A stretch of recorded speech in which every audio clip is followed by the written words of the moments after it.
He had been the lead coordinator of relief and documentation of Christian widows and orphans in his state.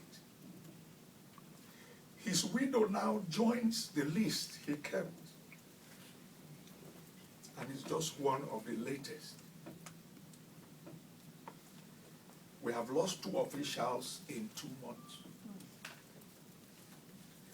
Between the midnight massacres of machete-wielding Normans, the suicide bombers of churches using vehicle-borne improvised explosive devices, and the thieving extremist street kids willing to set ablaze churches with gasoline and matchsticks, it is open season on Nigerian Christians. In the midst of this mindless onslaught, one would imagine that the world will rally to end an undisguised genocide. But no. It is now 1 year since I testified before the U.S. Congress, and still the U.S. has not designated Boko Haram a foreign terrorist organization, even though it has killed citizens from over a dozen countries and attacked American citizens as well.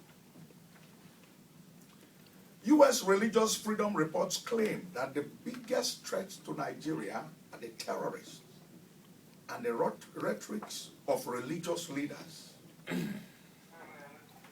Somehow, our legitimate right to cry out concerning the worst onslaught against Christians in the world today is not acceptable to the U.S. We do not so much as have a right to cry as we die. In addition to non-recognition of our plight, the U.S. has not offered any humanitarian assistance to victims. U.S. funds are reportedly being used on jamborees for Muslim clerics and Islamic madrasas.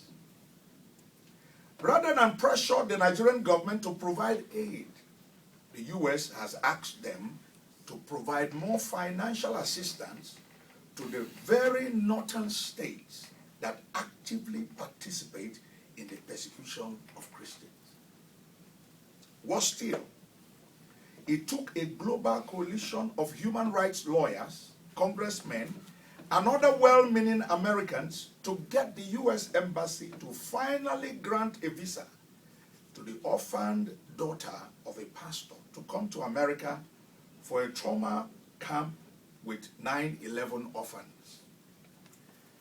Let me say that there has been a ray of hope.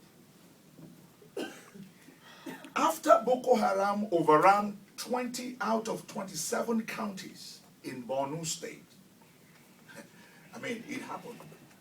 They brought down the Nigerian flag and put up theirs in 20 of the 27 counties, at least 20. Some reports we had says 24, which means the governor was governing, well, let's give him seven counties. Would you believe that? But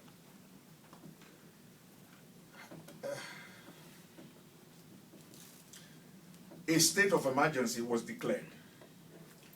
This was the same region where our Catholic members reported last year that 50 out of 51 churches were attacked.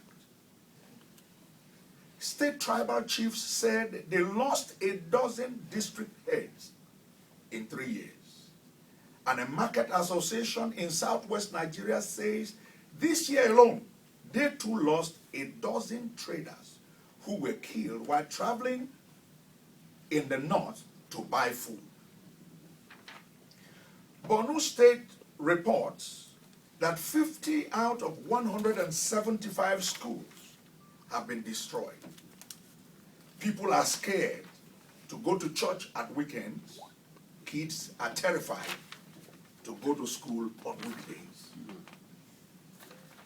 While deployment of federal troops has put the terrorists on the defensive, the most intriguing thing or intriguing aspect is that it has galvanized local Muslim youths, and this is a wonderful thing, who reject extremism to come out to assist the authorities in fishing out the terrorists embedded in the communities. It is happening, and we need to commend them.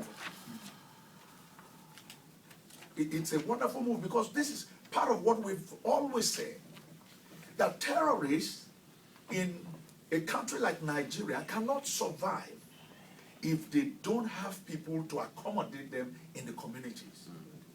We've always said that they are right there in the communities. This is a huge turning point and a welcome development. And this is what we have consistently called for Muslims of goodwill to join hands with us in rooting out terrorism, which threatens the continent and world peace, and for the state to stand to its duty to protect. Personally, during the Niger Delta militancy over oil in the south, I went to the dangerous creeks in engine boats to seek peace with the restive youths.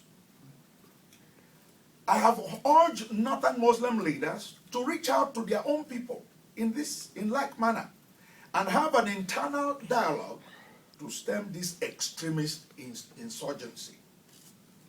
Ironically, the U.S. has been very critical of the military deployment, a move that could potentially secure the region and hasten a resolution of this genocide. In a statement issued by Secretary Kerry, more paragraphs were used to condemn alleged human rights abuses by the army. And by the way, if you permit me, America is accused all over the world.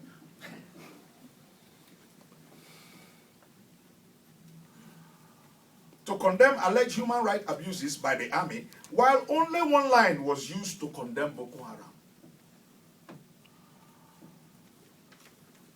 Mr. Kerry said, the United States condemns Boko Haram's campaign of terror in the strongest terms. Well, he hasn't even designated Boko Haram as a terrorist group.